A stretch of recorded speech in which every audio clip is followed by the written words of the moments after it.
जय Hind, Vande Mataram. PG education classes में आप सभी का स्वागत है। आज हम आपके लिए सीडीपी के कुछ महत्वपूर्ण क्वेश्चन लेकर एक बार फिर उपस्थित हुए हैं। ये टॉप क्वेश्चंस जो आपके सीटेट, यूपीटेट और सुपरटेट के लिए बहुत ही महत्वपूर्ण हैं। तो शुरू करते हैं क्वेश्चन। पहला क्वेश्चन है, नेता के लिए किस विषय का ज्ञान सर्वाधिक आवश्यक है? नेता के लिए सर्वाधिक ज्ञान क्या मनोविज्ञान, सम्मोहन शक्ति, राजनीति के लिए, प्रभावी व्यक्तित्व के लिए? तो नेता के लिए किस विषय का ज्ञान सर्वाधिक आवश्यक है? वैसे तो सभी आवश्यक हैं, लेकिन सर्वाधिक की बात की गई यहाँ पर है। तो सर्वाधिक आवश्यक जो है हमारा क्या हो जाएगा?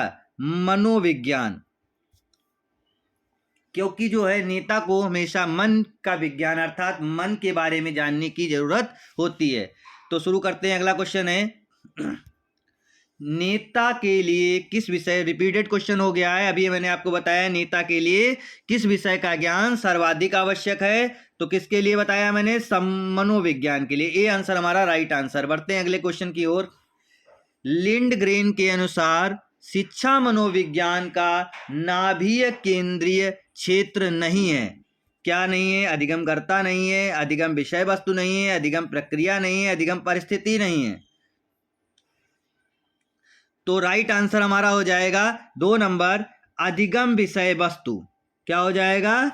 अधिगम विषय वस्तु। ये जो है केंद्रीय क्षेत्र नहीं है। अगले क्वेश्चन की ओर बढ़ते हैं। बच्चे का शारीरिक वृद्धि और विकास को प्रभावित करने वाले कारक, बच्चे के शारीरिक वृद्धि और विकास को प्रभावित करने वाले कारक क्या आनुवंशिक कारक, आनुवंशिकता कारक है या पर्यावरणीय? कोई नहीं, या इनमें से दोनों? तो राइट आंसर हमारा हो जाएगा इनमें से दोनों, आनुवंशिकता और पर्यावरण। बढ़ते हैं अगले क्वेश्चन की ओर। फिल इन दी ब्लैंक्स दी हुई है। फिर अवस्था के दौरान अन्वेषण सबसे महत्वपूर्ण है। प्रारंभिक बाल्यावस्था, पूर्व विद्यालय अवस्था, शैशवावस्था, किशोरावस्था। तो राइट आंसर हमारा हो जाएगा प्रारंभिक बाल्यावस्था। बढ़ते हैं अगले क्वेश्चन की ओर। शैक्षिक मनोविज्ञान के पिता के रूप में किसे जाना जाता है? क्या E.L. थॉर्नडाइक को जाना जाता है, पेस्टोलॉजी को जाना जाता है, हार्वर्ड को, या फॉयवोल को? तो राइट आंसर हो जाएगा हमारा थॉर्नडाइक, E.L. थॉर्नडाइक।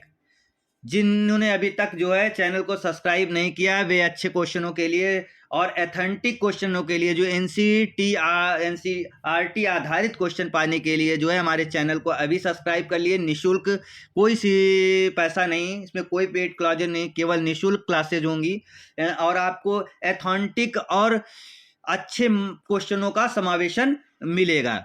इस पर आपको जो है कोई ऐसा क्वेश्चन नहीं आएगा जो आपके लिए महत्वपूर्ण ना हो। हर शिक्षक और शिक्षिका के लिए महत्वपूर्ण क्वेश्चन है। बढ़ते हैं अगले क्वेश्चन की ओर। निम्न में से कौन सा युग्म गलत है?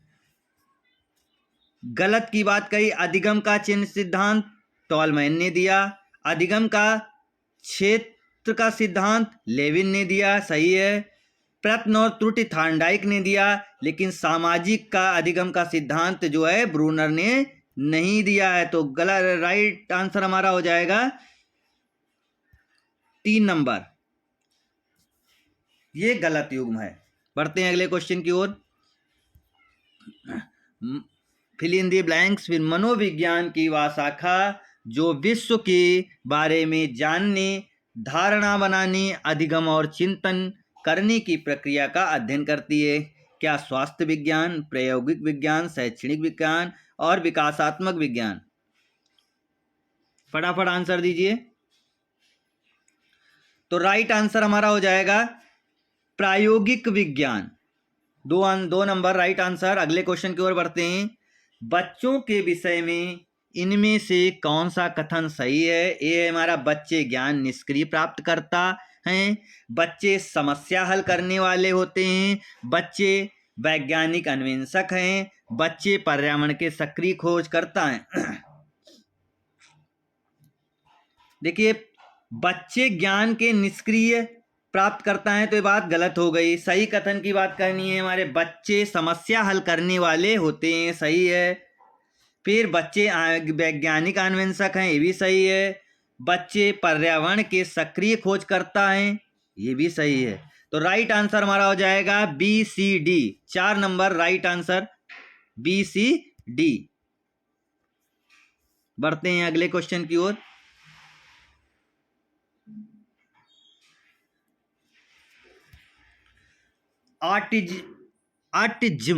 ऑटिज्म यानी स्वालीनता को सर्वप्रथम द्वारा वर्णित किया गया है। क्या कैनन के द्वारा किया गया है, डाउन के द्वारा किया गया है, स्किनर के द्वारा या रिगमंड फायर्ड के द्वारा?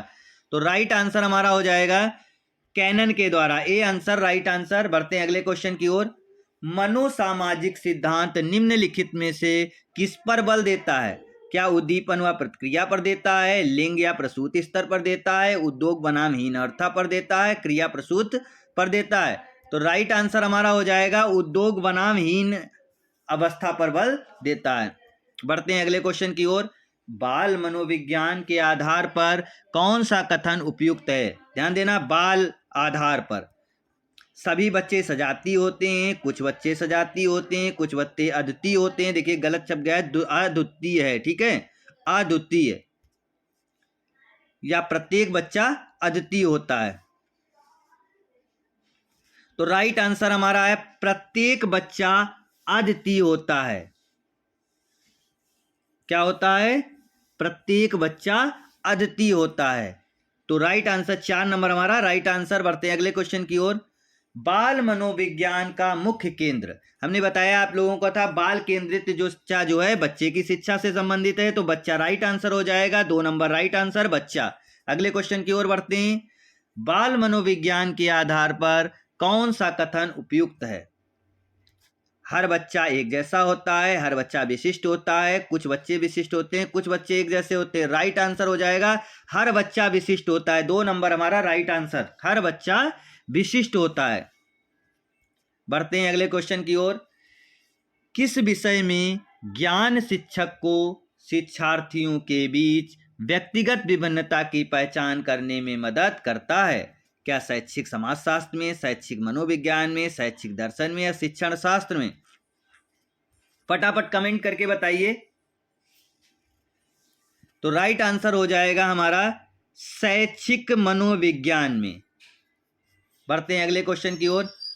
अनुशासन को मनोवैज्ञानिक मानते हैं।